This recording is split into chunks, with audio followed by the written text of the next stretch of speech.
Hey karimli kızlar. Sizge bakıp men, siz betleşiv etmesinden çıkanman. Sizden iyimle tartın olup olmagan men gerekmem. Men yatmam gerekmem. Hok başlarda sogule kaldı arada. Tek yaşınıp kala olabildi. Meni bulsa, kurdaşlarım sizsizdi. Nasipsizlik iki yaktan vurşaran. Gesekleri, yançtı altı sanını. Ölüme gebek süyedim tek tınışım çıkma koymay. Saklap duracağını.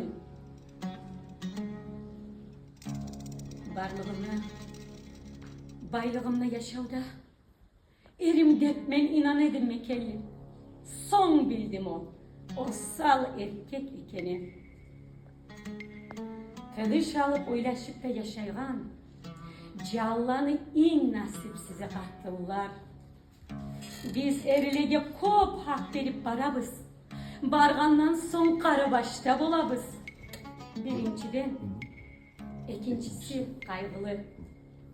Baraganla onu tanıp barmaysan, bargandan son özün geçsin o horluk. Onu uydan uvalakta bulmaysan. Monaş olay, karşı bula yat ulan. Katın bilmey başlap o öz onun, ortak etme tüşegeni kim ulan? Eğer katın süyüp eri süymesi, o başkalar bulan işin kuylesi, şolay bulsa ölüm ajjal onuçun. Ne getugul, ne getugul, sen ocağın kurasan. O başkalar bulan canın bir batar. O yumukta dosta taba özüne, sen gereksen karap durma gözüne. Eriler kolga okçayalar almağa, biz katıllar arka tayav bulmağa gerek deyler, yalgan sözler.